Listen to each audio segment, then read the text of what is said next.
Recording started now. Scene. First of all, look at my new keychain.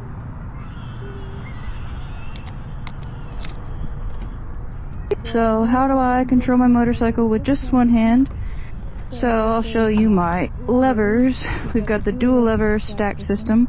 We've got the shorty clutch up top, brake lever on the bottom. My throttle tube is from the right side, just flipped over with the cables reversed, so it pulls back like normal. I've got a couple of custom switch housings for my blinkers, my brights, and my horn. So basically I have my hand on the throttle and I reach my thumb over, click whichever one I need. And so basically I've got the idle set to about 2.5, 2.7, and that's so that I could use the clutch to go from the stop. Now, my bike is equipped with the quick shifter up. It doesn't have the auto blip down, but I do need to use the clutch to shift down to rev match. But when I'm going up, all I gotta do is shift up with my foot pedal.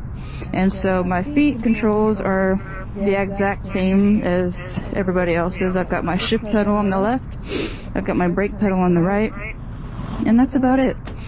So I'll show you real quick how I start from a stop using just my clutch lever, because again my idle is set pretty high and you'll be able to hear that. So when I'm in neutral, my idle is a little bit higher than normal, and it's audible. So I'm gonna go around in a circle here and show you how I use that. That was weird.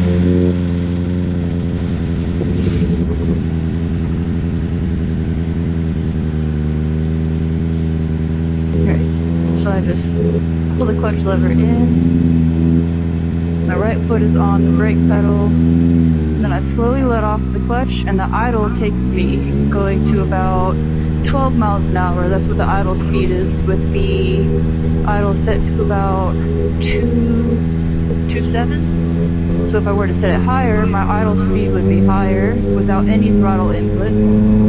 And so essentially this lets me go from a stop using just the clutch, and then I have the opportunity to start rolling on the throttle once I'm already moving, instead of having to rely on the throttle to get me going, which it helps a lot. And so to use my brake, same thing, I just reach my finger, just like this, tap on that. But while I'm rolling at a slow pace, I rely mainly on my back brake. So my right foot's always going to be on that back pedal, and that plus the clutch and the back pedal plus the idle is what helps me to balance at low speeds. And that's about it. There's really not much else to it. I mean, honestly, there's really nothing to it.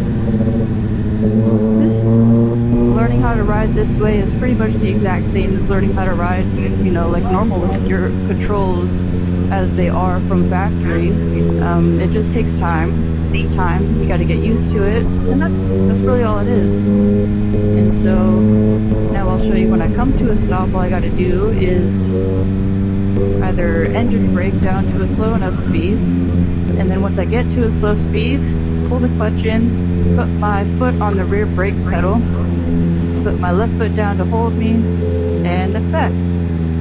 The front brake to help me pop into neutral without rolling. And that's all there is. She's beautiful. She's so pretty. I'm aware that for most people, I happen to be one of the first instances they see of someone riding with one arm, but there's actually quite a lot of people out there who ride just like I do. And a lot of them are even more skilled at it. Like, they'll race it on the track, they do stunts, you name it. I mean, there's always a way around something, with or without compromise, but there's always a way. And I think what a lot of people tend to forget is that this bike has a motor, and so once it starts rolling, it wants to stay upright. And that's where control with the friction zone of the clutch and the back brake you can balance those together and keep your balance at slow speeds, so you're really not worrying too much about balancing with your hands because you're honestly not supposed to be putting pressure into the bars. You can steer with the pressure in your feet. You can steer with your hips and your knees. You could also steer by pushing and pulling the bars, but it mainly just depends on what kind of application you're doing. But ideally, what you're mainly focused on is balancing with your hips and your knees, and you're not really putting a lot of pressure into the bars. And so honestly, you don't need two hands to balance. And that's really all there is. There's nothing special about it. It's just a little different, that's all.